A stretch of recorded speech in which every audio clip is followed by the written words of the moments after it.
यश शर्मा जी, ग्वालियर राधे से। राधे महाराज जी। महाराज जी, आपके चरणों में कोटि कोटि प्रणाम। महाराज जी, जैसे महाभारत में श्री कृष्ण जी ने अर्जुन जी को गलत सही का मार्गदर्शन कराया, वैसे ही क्या श्री कृष्ण जी उसी रूप में हमारा भी मार्गदर्शन कर सकते हैं? और अगर कर सकते हैं तो उसके लिए हमें क्या करना होगा? भजन। पहले नर नारायण के रूप में तपस्या की है अर्जुन ने बद्रिकाश्रम में, तब वो अर्जुन रूप में अवतरित हुए हैं आकर के, तब उन्हें श्री कृष्ण रूपी सारथी प्राप्त हुआ है। भजन करो, तपस्या भजन। तप का तात्पर्य है काम क्रोध लोभ मोह मद पर विजय प्राप्त करो, उसकी वेदना को सहो, उसके ताप को सहो। जब काम वेदना साथ आए तो उसको सहो और नाम जप करो, तो तुम्हें दिखाई देगा कि तुम्हारे हृदय में भगवान श्री कृष्ण स्वयं उपदेश करने लगेंगे। बाहर से भले ना तो रथ मिलेगा ना घोड़े मिलेंगे, न बाहर से श्री कृष्ण सारथी रूप में, पर वो तुम्हारी बुद्धि में बैठ करके गाइड करने लगेंगे, तुम्हारी गाड़ी को अध्यात्म की ऊंचाई पर चढ़ाने लगेंगे। नाम जप करो, बिना भजन के कुछ नहीं है। आज तक किसी को कुछ भी प्राप्त हुआ है तो भजन से प्राप्त हुआ है। बिना तपस्या और भजन के तो केवल बातें भर बना सकते हो और कुछ नहीं, उससे कोई लाभ नहीं मिलने वाला। समझ पा रहे हो हमारी बात? हाँ, उसके लिए नाम जप करो, अच्छे आचरण करो और तप माने होता है ताप सहना।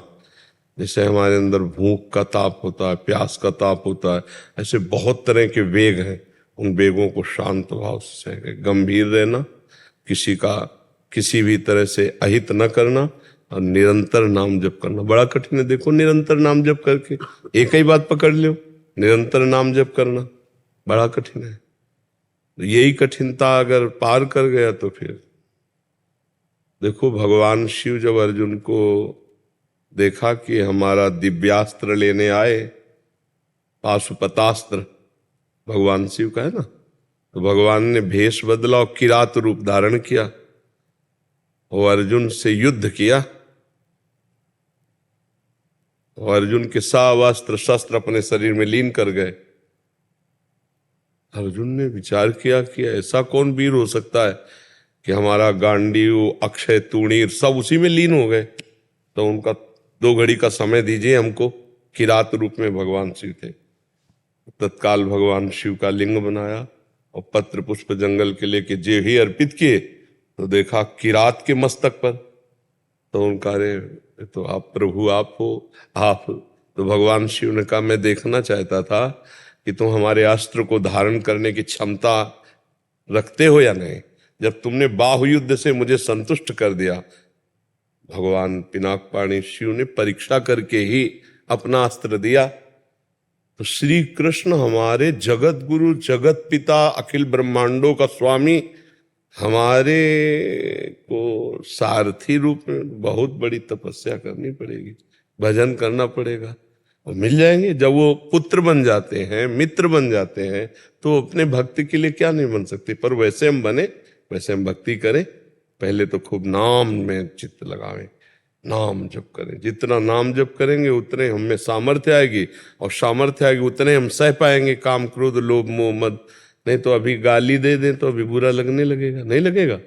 जब कोई गाली दे बुरा न लगे और कोई तुम्हें बड़ाई करे और अच्छा न लगे, तो जानो कि श्री कृष्ण के लायक हृदय बन रहा है। अभी हमारे लोगों का हृदय बड़ा कूड़ा करकट है, बहुत गंदा है, बहुत गंदा है।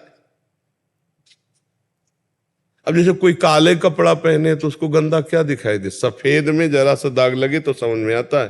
तो अपना मन इस समय समझ लो काले कपड़ा है, उसमें गंदगी ही गंदगी भरी है। अब उसकी धुलाई हो पहले नाम जप से, तब पता चले।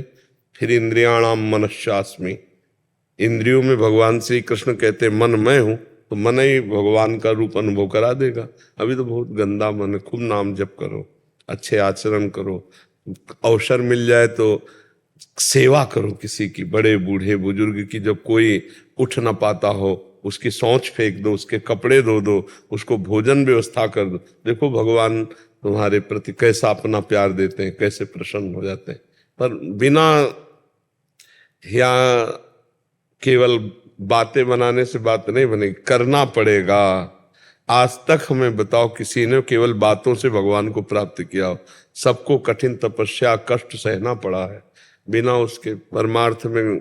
ये केवल आजकल क्या होता है, बातों का सारा खेल हो रहा है, प्रश्न उत्तर बातों से, उपदेश बातों से, मतलब बढ़िया सब संसारिकता का भोग हो रहा बातों से। वैराग्य की चर्चा है, वैराग्य रह के देखो 10-5 दिन कोई बहुत कठिन, जो जितना कष्ट सहकर भजन करता है उतने वो भगवान उसे प्रकाशित करते हैं। भगवान हमारे सारथी बन जाए, आप सोचो बहुत बड़ी बात है ना। उसके लिए बहुत बड़ा तप करना पड़ेगा, भजन करना पड़ेगा। जैसे भगवत गीता में भगवान श्री कृष्ण ने उपदेश दिया है, वो भगवत वाणी ही है जिसमें गलत और सही का निर्णय, और बहुत सारे शास्त्र या संत जन बोलते हैं, क्या उनको भी प्रभु की वाणी का ही सानिध्य मानकर अपन आगे का मार्ग? हाँ, देखो भगवान बोलते हैं सच्चिदानंद वपु धारण करके, या भगवान सच्चिदानंद संत के हृदय से बोलते हैं, वो एक ही बात होती है, अंतर नहीं होता। भगवान के मुख ही संत जन है। जितने शास्त्र हैं या तो भगवान की वाणी है या किसी ब्रह्म ऋषि की वाणी, महात्मा की वाणी, जो भगवान को प्राप्त हो जाते हैं, भगवान के स्वरूप हो जाते हैं। ढांचावर मनुष्य का रहता है, अंदर सारा खेल भगवान का रहता है। भगवान ही बोलते हैं संतों के रूप में, एक ही बात है।